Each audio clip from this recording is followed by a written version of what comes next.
अस्सलाम वालेकुम। अब हम लोग सीखने जा रहे हैं रिपोर्ट्स के बारे में कि रिपोर्ट्स को किस तरीके से डाउनलोड किया जाता है। रिपोर्ट्स के बारे में तो मैं आपको ऑलरेडी बता चुका हूं कि आपको कोई भी रिपोर्ट चाहिए कि मैंने पीपीसी चलाई थी तो उसका क्या रिजल्ट आया, कितने पैसे लगे, कितनी सेल्स आई, और या आपको रिटर्न रिपोर्ट चाहिए या कोई भी रिपोर्ट आपको चाहिए तो वो आप कहाँ से डाउनलोड करते हैं। जब हमने सेलर सेंट्रल का ओवरव्यू लिया था तब भी हम रिपोर्टिंग के टैब को देख चुके हैं, लेकिन अभी हम डिटेल में जाके देखेंगे कि रिपोर्टिंग के टैब में रिटर्न रिपोर्ट्स अगर हमने डाउनलोड करनी है तो वो किस तरीके से होती है, कहाँ पे आती है, देखना है तो कैसे देखना है, डाउनलोड करना है तो कैसे करना है, ये सारा काम रिपोर्टिंग का कैसे और किस टैब में होता है। रिटर्न रिपोर्ट के बारे में स्पेसिफिकली हम इस वीडियो में जाके देखते हैं। चलिए जी, हम लोग स्क्रीन पे आ गए हैं। सेलर सेंट्रल अब हमारे लिए बिल्कुल नॉर्मल चीज हो चुकी है। यहाँ पे हमारे पास एक टैब आता है रिपोर्ट्स का, तो इस टैब पे हम जाके जाएंगे रिटर्न रिपोर्ट्स में। रिटर्न रिपोर्ट्स पे क्लिक किया। अच्छा, रिटर्न रिपोर्ट्स में क्लिक करने के बाद एक चीज जो आपने सबसे पहले देखनी है, ये जो हमारे लेफ्ट साइड पे रिटर्न रिपोर्ट लिखा आ रहा है, जो कि कभी राइट साइड पे भी कभी ऊपर नीचे भी हो सकता है। ये मैं आपको कई बार बता चुका हूँ, तो कोई भी चेंजिंग हो सकती है इसके अंदर। अच्छा, अब यहाँ पे अभी तक की जो रिपोर्ट हमारे पास आएगी ना, वो आएगी FBM की, फुलफिल बाय मर्चेंट की, जो हम खुद से भेज रहे हैं। लेकिन हमने क्योंकि FBA रिपोर्ट्स देखनी है, अगर FBM देखनी है तो आप यहाँ से यहीं से रिपोर्ट्स चेक कर लेंगे, लेकिन इस अकाउंट पर क्योंकि हम FBA कर रहे हैं तो हम जाएंगे FBA रिपोर्ट्स पे। ये व्यू FBA रिपोर्ट्स पे हम क्लिक करेंगे। अब हमारे पास यहाँ पे मल्टीपल रिपोर्ट्स आ रही हैं, लेकिन हमने अभी क्या करना है, हम सिर्फ अभी रिटर्न रिपोर्ट्स की बात कर रहे हैं। तो हम यहाँ पे आके स्क्रॉल डाउन करके देखेंगे कि हमारे पास रिटर्न की ऑप्शन कहाँ पे आ रही है। ये FBA inventory, Amazon fulfilled shipment reports के Amazon के फुलफिलमेंट सेंटर्स के थ्रू जो काम हो रहा है, लेकिन हमने यहाँ करना है, ये हमारे पास एक ऑप्शन आ गई कस्टमर रिटर्न्स। इसमें हमारे पास ये आ रहा है FBA कस्टमर रिटर्न्स रिपोर्ट। इस पे क्लिक किया हमने। क्लिक करके हमारे पास यहाँ पे दो ऑप्शंस आ रही हैं, एक है व्यू ऑनलाइन और एक है डाउनलोड। आप चाहे तो इसको डाउनलोड करें, चाहे तो डायरेक्टली ऑनलाइन जाके देख लें। हम ऑनलाइन ही देख लेते हैं। हम कहते हैं जी हमें बताए ये इवेंट डेट कि हमें लास्ट 90 डेज में कितनी रिटर्न्स आई हैं। अच्छा, ये जो ऊपर के हमारे पास बॉक्सेस आ रहे हैं ना, ये उस सूरत में है कि अगर आपको किसी स्पेसिफिक एसिन के रिटर्न्स देखने हैं। हम क्योंकि ओवरऑल अकाउंट पे देख रहे हैं, अगर आपको स्पेसिफिक एसिन का देखना है, स्पेसिफिक प्रोडक्ट का, उसका एसिन यहाँ पे डाल देंगे, मर्चेंट SKU यहाँ पे डाल देंगे, Amazon ऑर्डर ID डाल देंगे, जिस चीज की आपको स्पेसिफिक इंफॉर्मेशन चाहिए। Otherwise simple last 90 days generate report. इससे मुझे ये दिखा दिए कि ये कुछ ऑर्डर्स हैं जो लास्ट 90 डेज में रिटर्न हुए हैं। अब रिटर्न होने की रीजन क्या थी, ये रीजन भी हमारे पास आ रही है यहाँ पे। ये defective, customer damaged, customer damaged defective, customer damaged defective, तो उसके अंदर या उसको डैमेज हुई मिली है, डैमेज हो गई है, या प्रोडक्ट में कोई डिफेक्ट था, कोई फॉल्ट था। ये प्रोडक्ट फॉल्टी होना और चीज है, डैमेज होना और चीज है। फॉल्टी होता है कि प्रोडक्ट उसको सही पैकेजिंग में मिली है, उसने खोली है तो उसमें कोई फॉल्ट था। लेकिन डैमेज क्या होता है कि रास्ते में कोरियर सर्विसेज में पैकेजिंग ही डैमेज होगी, कहीं से फट गया, बारिश हुई, पानी बहुत ज्यादा हुआ, अंदर चला गया, तो वो कहते हैं कि मुझे ये प्रोडक्ट मिली ही इस हालत में है कि ये इस काबिल ही नहीं थी कि मैं इसको इस्तेमाल कर सकता। तो हमने जो भी रीजन थी, हमें ये इंफॉर्मेशन, अब ये रिटर्न आई, Amazon ने उसके अगेंस्ट उसको रिफंड कर दिया या उसने प्रोडक्ट रिप्लेसमेंट मांग ली, वो सारा मामला अलग है। अभी हम देख रहे हैं कि ये रिपोर्ट हमारे पास आती कहाँ से है। तो ये आसान सा तरीका है, इस तरीके से हमारे पास यहाँ पे रिपोर्ट आ जाएगी। अब हम कहते हैं जी हमें सिर्फ लास्ट 30 डेज की चाहिए, तो आप 90 डेज को 30 डेज कर दें जाके। मैं चाह रहा हूं कि कुछ कम आए ताकि मैं आपको दिखा सकूं। ये देखें जी, यहाँ पे अब मुझे कह रहा है कि 12 आइटम्स लास्ट 30 डेज में हमारे पास इस अकाउंट पे 12 रिटर्न्स आई हैं। उसकी रीजन हमें सामने दे रहा है, और आगे जो भी कस्टमर ने फीडबैक दिया है, अनवांटेड आइटम, यानी वो कह रहा है कि मुझे नहीं चाहिए थी, या अननोन रीजन से भी वहां पे राइट्स हैं। UK, USA, उन कंट्रीज में, या Amazon की जो सर्विसेज हैं उसमें बायर का ये राइट है कि वो बगैर किसी वजह के रिटर्न कर दे और लिख दे कि अननोन रीजन। वो कहता है मैं बताना भी नहीं चाहता, लेकिन प्रोडक्ट अपने वापस लें और मेरे पैसे मुझे दे दें। या रिप्लेसमेंट के सूरत में तो वो बताएगा कि इसमें ये मसला था इसलिए रिप्लेसमेंट चाहिए, लेकिन बगैर किसी वजह के भी कस्टमर रिटर्न कर सकता है, बायर रिटर्न कर सकता है, और ये कोई मसले की बात नहीं है।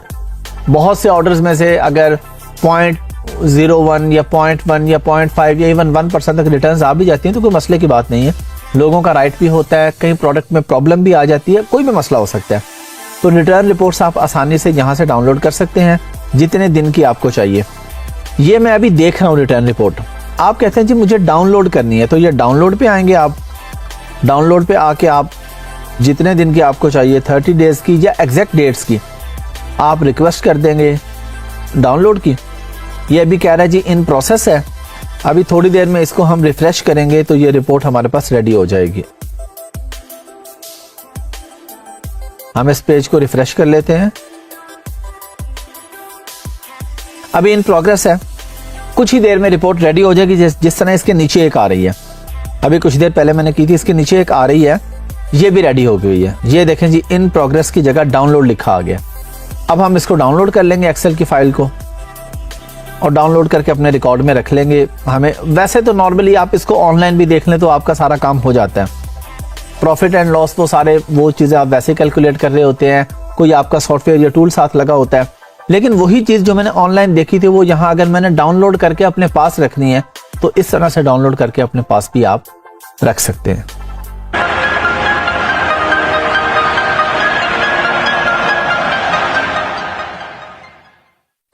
अस्सलाम वालेकुम।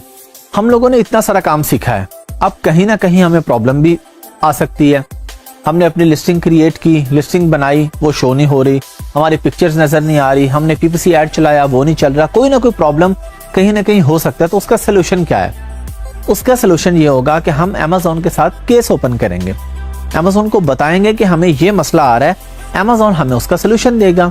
उसके सोल्यूशन के 3 तरीके हैं। एक है कि आप अमेज़न को ईमेल करेंगे, सेकंड है कि आप लाइव चैट कर सकते हैं, थर्ड है कि आप कॉल बैक रिक्वेस्ट कर सकते हैं। अमेज़न आपको खुद कॉल बैक करेगा, अमेज़न का कोई भी रैप आपको कॉल करेगा और आप उसे अपना मसला बताएंगे। लेकिन हम डायरेक्टली कॉल पे नहीं जाते। 70 to 80% केसेस में हमारा मसला ईमेल पे हल हो जाता है। तो जब हल हो जाता है तो हमने कॉल के ऑप्शन पे नहीं जाना।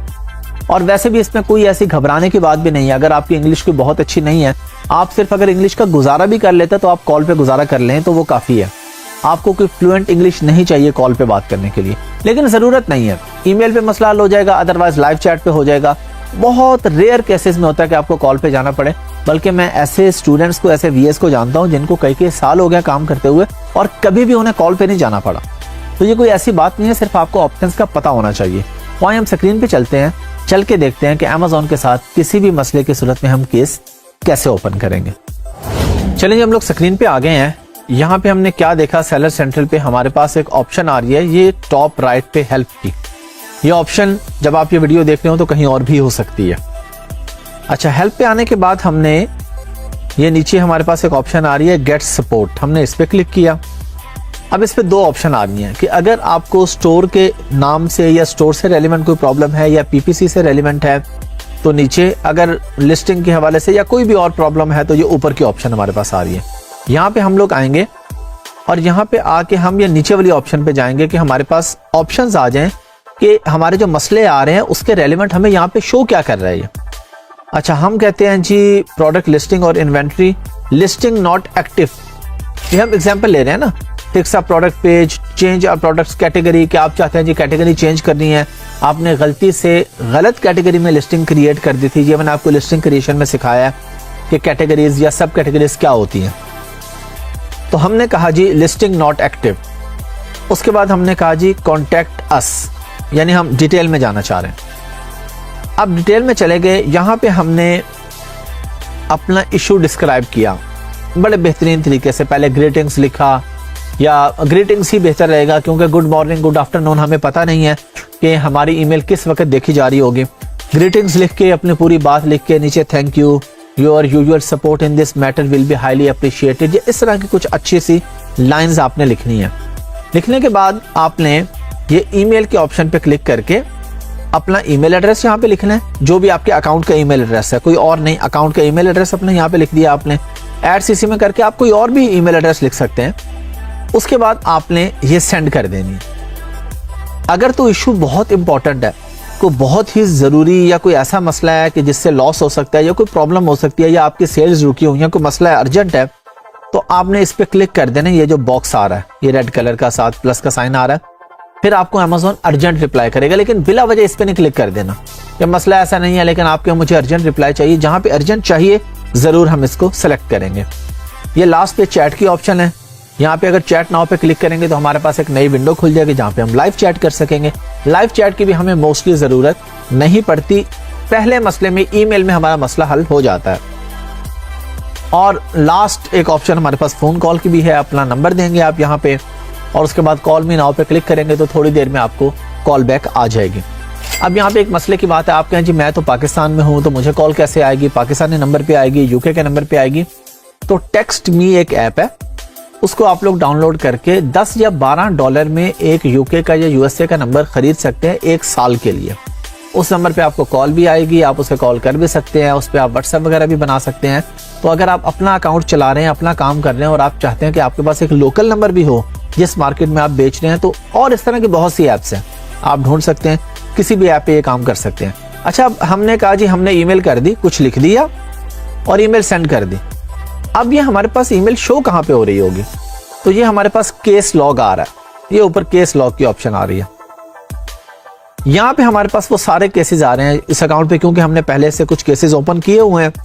तो क्रिएशन डेट आ रही है, आगे उसकी आईडी आ रही है, स्टेटस आ रहा है कि उसका आंसर मिल गया या नहीं मिला, ईमेल एड्रेस आ रहा है हमारे पास, और शॉर्ट डिस्क्रिप्शन आ रही है कि इश्यू क्या था, किस इश्यू पे हमने अमेज़न के साथ केस ओपन किया था।